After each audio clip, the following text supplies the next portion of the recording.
Você já parou para pensar que a sua empresa pode estar pagando impostos a mais? O nosso sistema tributário é bem complexo e é comum as empresas pagarem mais do que o devido. Saiba que é possível recuperar os valores dos últimos 5 anos e reforçar o seu caixa. A Fortus Tax é especialista no assunto e já ajudou muitas empresas nos seus 18 anos de atuação. E o mais importante, você só paga pelo serviço depois que o dinheiro estiver na sua conta. Fortus Tax. Pagar o justo é o nosso forte.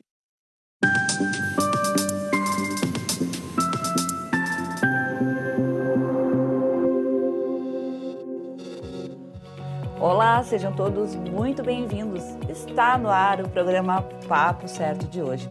E de segunda a sexta, nesse mesmo horário, nós estamos aqui para trazer para vocês mais informações e esclarecimentos sobre as diversas áreas do direito, empreendedorismo, trânsito e também turismo. Olá, no papo de hoje nós vamos falar sobre os direitos de saúde dos cidadãos. E estamos recebendo aqui conosco a doutora Marília Nardino, que é especialista em direito de saúde. Muito obrigado pela presença aqui, doutora. Boa noite a todos, Amanda, Ivanir. É um enorme prazer estar aqui falando deste assunto que eu considero de suma importância para a população. Direito da saúde, que me motiva diariamente a estar sempre em busca de mais conhecimento para melhor atender a todos nesta demanda. Muito bem, muito obrigada pela tua presença aqui, Marília, conosco. E você de casa que já nos assiste, já sabe, o nosso programa ele é interativo e você pode participar enviando a sua mensagem ou dúvida através do nosso WhatsApp que aparece aí na tela. Vamos fazer um intervalo de meio minutinho e já voltamos.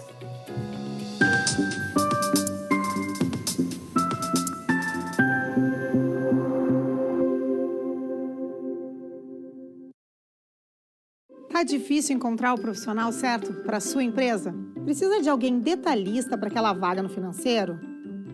Quem sabe um criativo para o marketing? Ou ainda, alguém focado em resultados?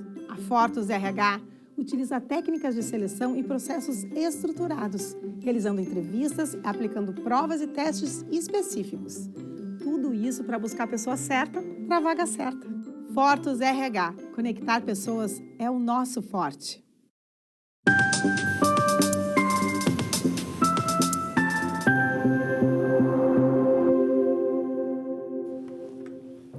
Voltamos. Aproveito para te lembrar que nosso programa também é transmitido pelos principais canais digitais e simultaneamente pelo YouTube e pelo Facebook. E através dessas duas plataformas, tu também já pode compartilhar. Então, doutora Marília, para começarmos o nosso papo de hoje, diga para nós o que é necessário, então, para se obter um medicamento de alto custo pelo SUS. Bom, inicialmente, vamos explicar o que é considerado um medicamento de alto custo. Não há na legislação uma determinação para medicamento de alto custo. Então, o medicamento de alto custo é aquele que o paciente não consegue custear em razão de suas condições. Ou seja, para uma pessoa, um medicamento de R$500 pode ser de alto custo e para outra, um medicamento de R$5.000 não é considerado de alto custo. Então, varia muito sobre as condições do paciente em custear o medicamento. Para que esse medicamento seja custeado pelo SUS, existem 3 requisitos. Esse medicamento ele precisa ter registro na Anvisa. Esse medicamento ele precisa ter comprovação científica de sua eficácia para o tratamento da doença. Como é feita essa comprovação? Então, normalmente, o médico que indica a medicação, ele já traz no laudo a comprovação científica do uso da medicação, né? Então, além da comprovação científica da eficácia do medicamento, do paciente não ter condições de custear o medicamento, também é necessário o registro na Anvisa. Então, questionamos, mas e o medicamento que não possui registro na Anvisa? Bom, esse medicamento ele é uma exceção. É possível mas há alguns requisitos que precisam ser cumpridos. Esse medicamento, ele precisa já existir um pedido de registro na Anvisa. Esse pedido deve estar pendente de análise há um bom tempo, então a Anvisa deve estar demorando para analisar este pedido de registro. E também precisamos que este medicamento seja registrado, tenha recomendação de agências de renome internacional. Então, embora não tenha registro da Anvisa, mas ele é registrado em outras agências de renome no exterior. Então, é um caso muito específico. Muito bem. E o alto custo, ele pode ser comprovado de que forma, assim como tu falaste, que depende, para uma pessoa R$500 pode ser muito e para outra R$5.000 pode não ser. Então, como que ele é comprovado através de rendimentos? A pessoa tem que levar comprovantes de renda, esse tipo de coisa? Isso.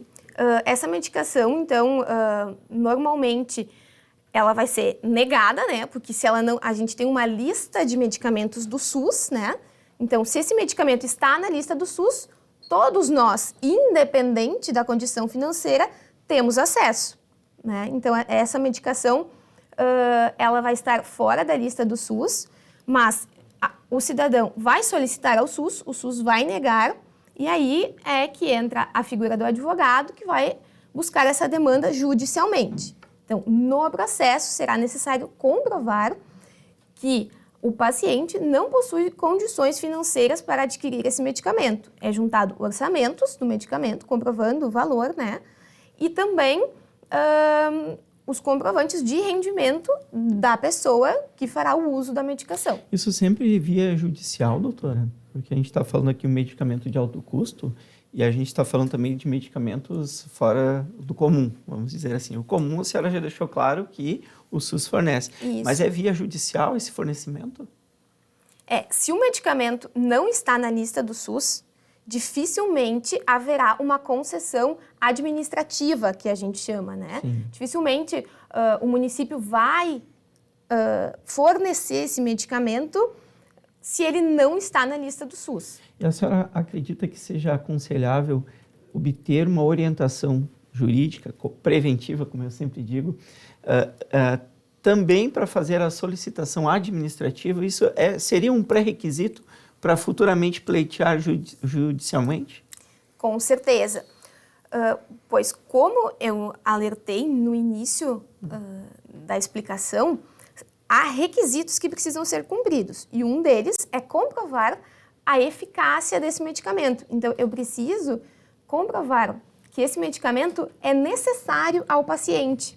E aí, daí a necessidade de uma orientação jurídica, né, em conjunto com o médico do paciente, para que fique esclarecido no laudo qual a necessidade dessa medicação para o paciente e também por que as opções disponíveis no SUS não são indicadas para o tratamento neste caso específico, né? Porque como a gente tem uma lista do SUS, inicialmente o ideal, então, seria indicar os medicamentos da lista do SUS. Sim, exatamente. Doutora, plano de saúde, normalmente, eles possuem carência, creio eu, né? Deve-se esperar esse prazo para solicitar o custeio de algum tratamento pelo plano? Sim, a carência, ela é legal e é comumente exigida em todos os planos de saúde. Por exemplo, no caso de parto, nós temos uma carência de 300 dias. Essa carência, ela é legal e pode ser exigida. A carência, ela é o prazo que o plano possui, né, o que o beneficiário possui para aguardar e poder usufruir do benefício da cobertura do plano de saúde. Nós temos uma exceção, que são os atendimentos de urgência e emergência. Nesses casos, a carência contratual, ela é necessariamente reduzida para 24 horas. Então, no caso do parto, por exemplo, que eu citei inicialmente, a gente tem uma carência de 300 dias, mas no curso da gestação há uma situação de urgência em que há necessidade de fazer um parto prematuro, por exemplo, em razão de uma complicação dessa gravidez, né? Estando devidamente comprovada por um laudo médico que houve uma complicação, que há uma situação de urgência, o plano de saúde deve cobrir esse parto em razão da quebra da carência, ou seja, que a situação de urgência, ela transforma a carência em apenas 24 horas. E em relação ao fornecimento de medicamentos de alto custo, os planos de saúde, eles são obrigados a fornecer? Sim. Tanto os planos de saúde quanto o SUS, eles são obrigados a fornecerem os medicamentos de alto custo. No caso do plano de saúde, a gente tem o rol DNS, né, que é um rol que constam inúmeros medicamentos. Estando o medicamento de alto custo previsto neste rol, o plano de saúde deverá necessariamente fornecer esse medicamento. Caso o medicamento não esteja previsto nesse rol, havendo a comprovação científica e a indicação médica de que o medicamento é imprescindível para o tratamento da doença, o plano de saúde também deverá fornecer o medicamento, mesmo não estando no rol DNS. Justificativas comuns dos planos de saúde para negarem o fornecimento de medicamento de alto custo. Que o medicamento é de uso domiciliar e, por isso, o plano não deve cumprir. Este argumento do plano, ele é ilegal. Embora a medicação seja de uso domiciliar, este medicamento devidamente recomendado com a comprovação científica do seu uso para o tratamento da doença deve sim ser custeado pelo plano de saúde. O mesmo acontece com aquele medicamento que ele possui uma indicação na bula e o médico indica para o tratamento de outra doença que não está na bula. É o que chamamos de medicação off-label.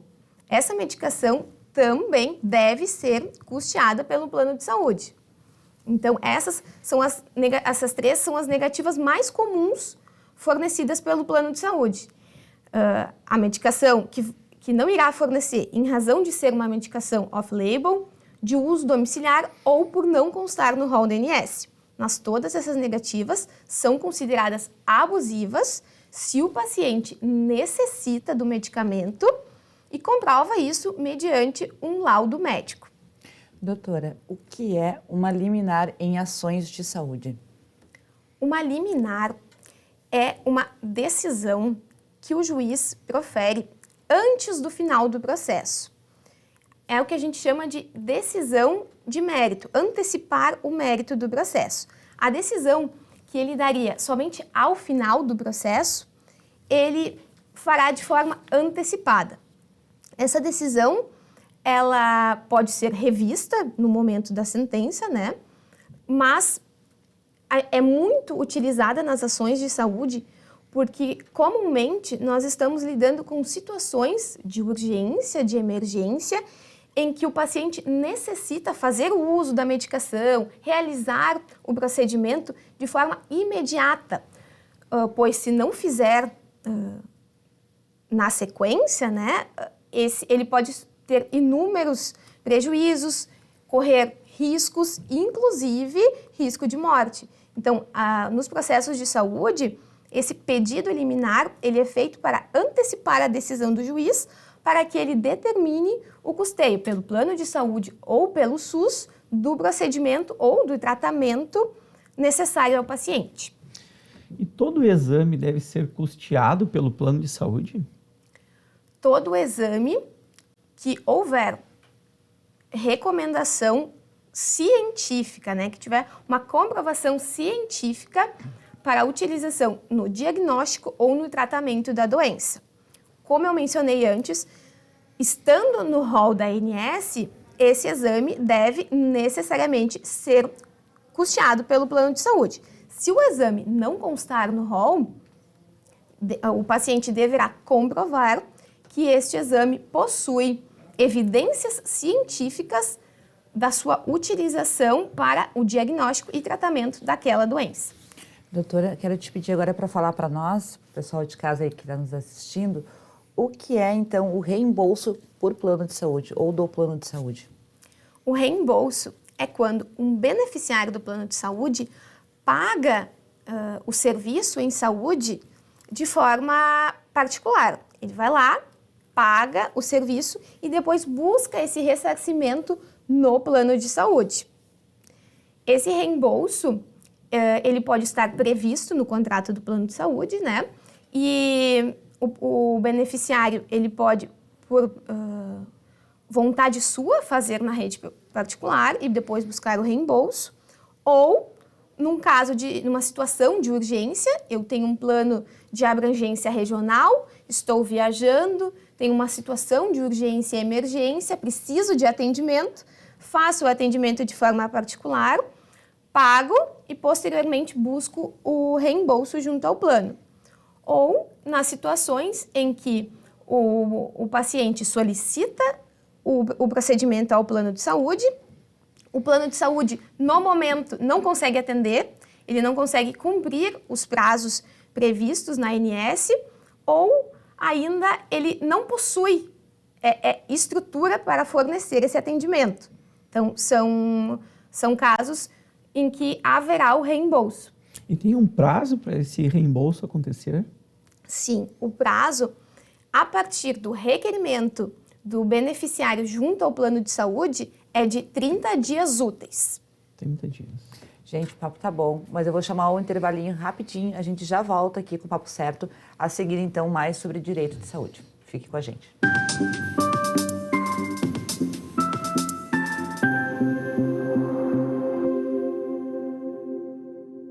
Tal ganhar o prato do seu acompanhante. Com esse app você compra um e ganha um. Simples assim. Vale também para ingressos e hospedagens. De Gramado para o Brasil, o Prime Gourmet traz experiências incríveis para você. Baixe o app grátis e assine quando for usar. Já somos mais de 500 mil aproveitando esse guia gastronômico e turístico. Faça parte desse clube também. Para o cliente, economia e experiências em dobro por um ano. Para o parceiro Prime, clientes selecionados. Uma forma elegante de utilizar descontos. Em tempos de juros altos, margens reduzidas e incertezas, rever estratégias é fundamental para manter o seu negócio competitivo. Esse cenário exige planejamento e organização financeira. Nessas horas, qualquer ajuda é bem-vinda, mas a ajuda de um especialista é necessária. A Fortus Consulting conhece na prática e tem as soluções adequadas para cada situação. Fortus Consulting. Melhorar os seus resultados é o nosso forte.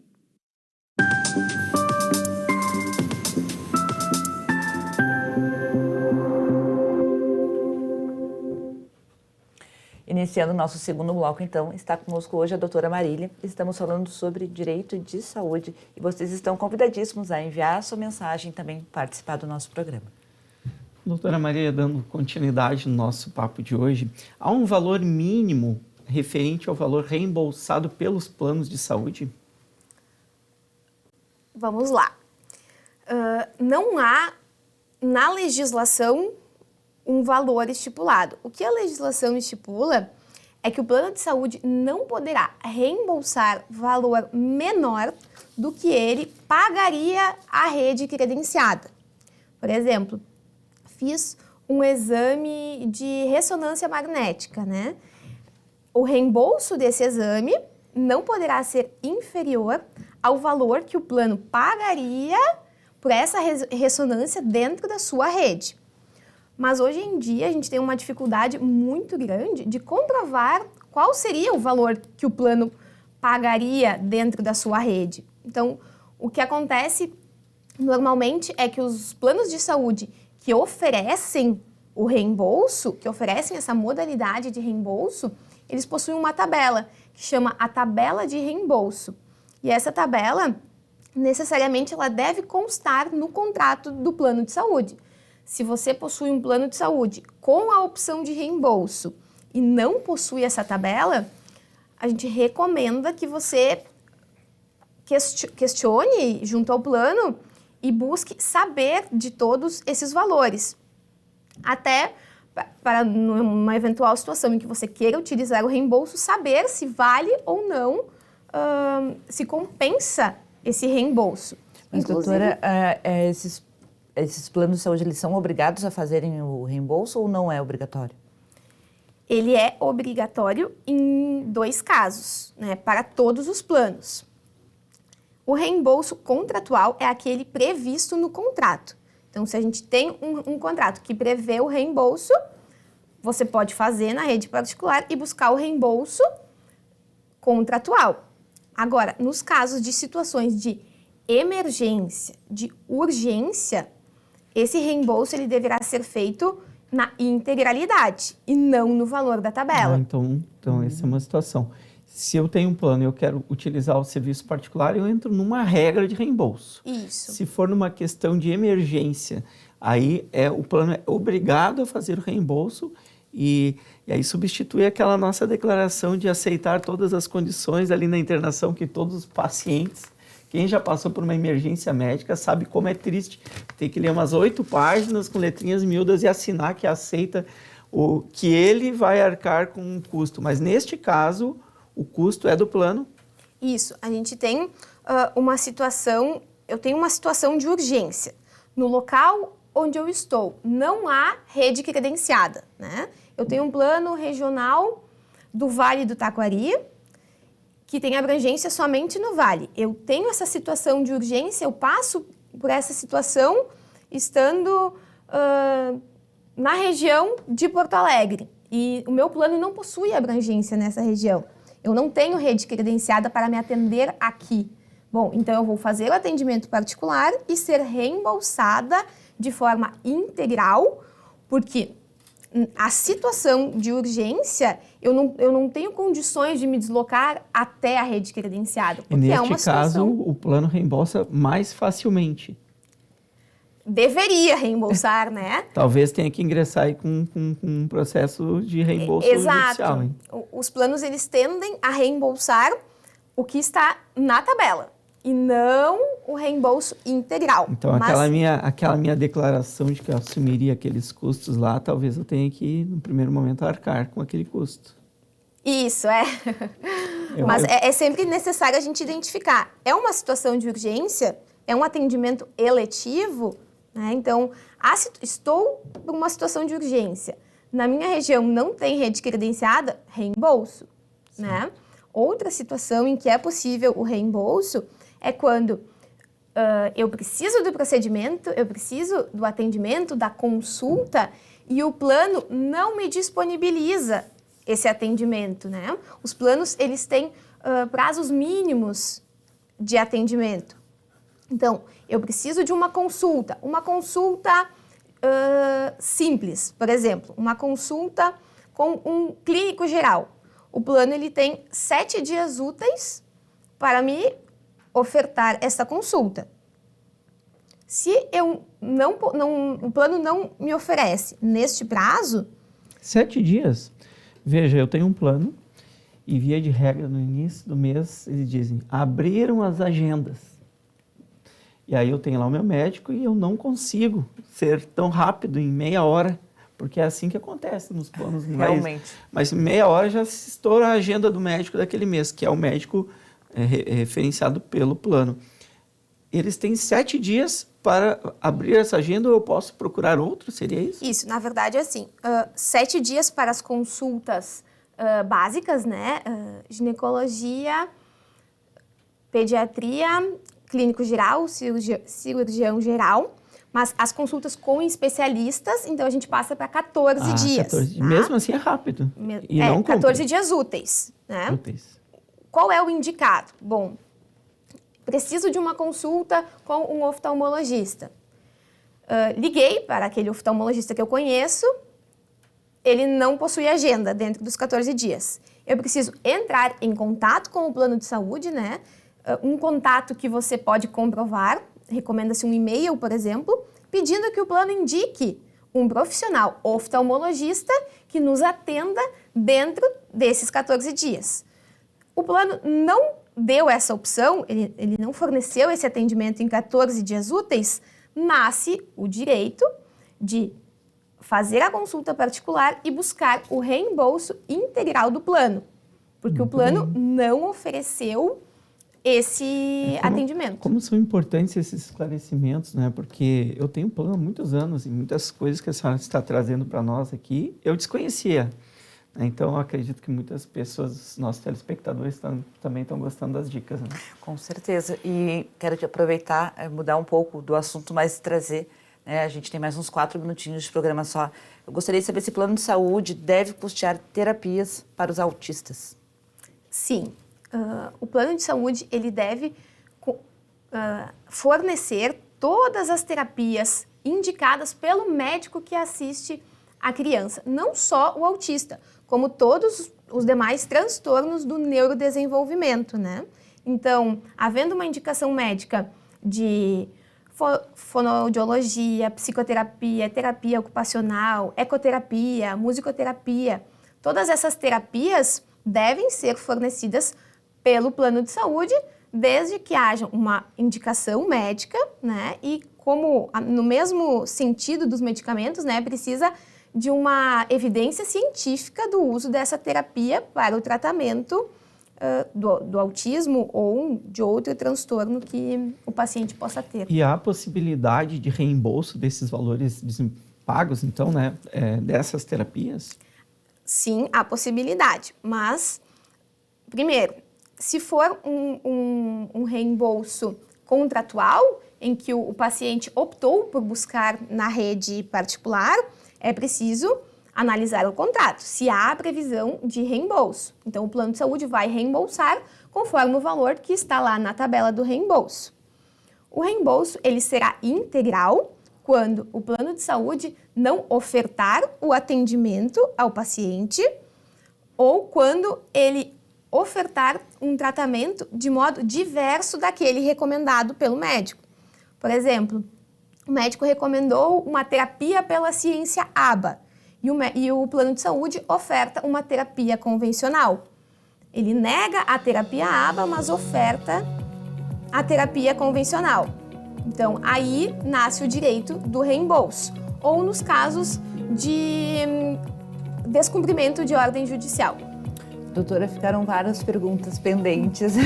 Que pena, gente, mas vocês podem também continuar acompanhando aqui pelo nosso canal do Papo Certo. Muito obrigada, doutora, então, pela tua presença aqui conosco. Bom, eu agradeço imensamente o convite. É um enorme prazer estar aqui e trazer todas essas informações que são de extrema relevância para toda a população, tanto usuários de plano de saúde quanto usuários do SUS. E, doutora Marília, nos encontramos a senhora lá no seu Instagram também? Isso. Procura Marília Nardino? Isso, Marília Nardino ADV. Estou sempre postando conteúdos relacionados ao direito da saúde e também no site marilianardinoadvocacia.com. Muito bem, eu agradeço também vocês de casa que nos assistiram até aqui. Lembro que lá no YouTube do Papo Certo podem assistir novamente, compartilhar ou amanhã às 7h30 teremos reprise do programa aqui na sua TV. Então amanhã, 20h30, mais um Papo Certo inédito para vocês. Até lá!